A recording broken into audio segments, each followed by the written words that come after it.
सुप्रभात विद्यार्थियों, चलिए अब हम समझते हैं अपठित गद्यांश। वैसे तो मैं जानती हूँ कि आप भली भांति इस विषय से परिचित हैं, लेकिन फिर भी कुछ नियम जान लेते हैं ताकि आप इनके प्रश्नों के उत्तर और अच्छे ढंग से लिख सकें और आपको और बेहतर अंक मिले। तो आइए झटपटी से हम समझते हैं।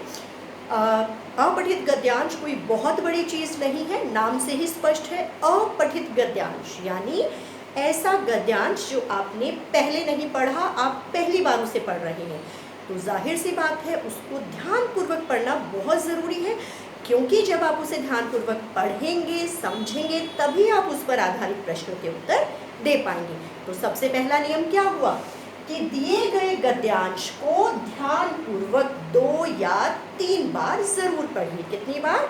2 या 3 बार, क्योंकि 2 या 3 बार पढ़ने से वो चीज़ें हमारे दिमाग में बैठ जाती है। उसके बाद आपको क्या करना है, गद्यांश में दिए गए विशेष स्थानों को आप रेखांकित कर लीजिए। पेंसिल होती है, पेंसिल से रेखांकित कर लीजिए, हमें अंदाज़ा हो जाता है कि हाँ ये पंक्ति बहुत महत्वपूर्ण है। उसके बाद है बेटा कि प्रश्नों के उत्तर गद्यांश पर ही आधारित होनी चाहिए। क्यों? क्योंकि कई बार क्या होते हैं, ऐसा गद्यांश है जिसके विषय में हमें पूर्व ज्ञान है, लेकिन क्योंकि ये अपठित गद्यांश है तो हमें अपने पूर्व ज्ञान का प्रयोग नहीं करना, यानी जो हमारे सामने लिखा हुआ है, जो अपठित गद्यांश में दिया गया है, उसी गद्यांश को आप पढ़ें, समझें और उसी पर आधारित अपने प्रश्न का उत्तर लिखें। इसके पश्चात है उत्तर सरल व स्पष्ट होना चाहिए।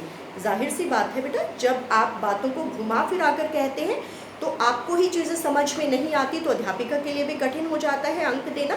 तो ज़रूरी है कि आप अपने उत्तर को स्पष्ट रखें, सरल रखें। और अंत में एक चीज़ जिसमें आप बहुत ज़्यादा गलती करते हैं, वो शीर्षक में शिक्षा पूछे जाने पर उत्तर देते हुए जल्दबाजी ना करें, क्योंकि बहुत बार ध्यान दिया गया है कि शीर्षक पूछा जाता है, आप शिक्षा लिख जाते हैं, शिक्षा पूछी जाती है तो आप शीर्षक दे जाते हैं। और आप जानते हैं शीर्षक यानी कि टाइटल कभी भी हम 2, 3 या इससे अधिक शब्दों में बेटा नहीं लिखते।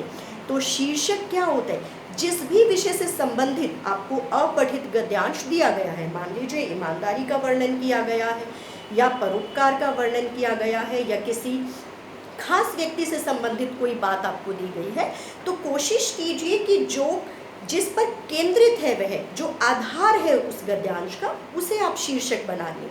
और शीर्षक हमेशा कैसा होना चाहिए, बहुत आकर्षक होना चाहिए, जो सुनने में बहुत अच्छा लगे। और शिक्षा यानी जब आप अपठित गद्यांश को निचोड़ देते हैं, अच्छे से समझ लेते हैं, आपको उससे क्या शिक्षा मिली, वो शिक्षा आप 1 या 2 पंक्ति में दे सकते हैं, जबकि शीर्षक हम 2 या 3 शब्दों में देते हैं। तो इसके अंतर को भली भांति समझें, कोई जल्दबाजी ना करें और गद्यांश को ध्यानपूर्वक पढ़ते हुए अपने प्रश्नों का उत्तर लिखें। और फिर देखिए आपको कितने अच्छे अंक मिलते हैं। आशा है आप सभी को ये विषय अच्छी तरह समझ में आ गया होगा।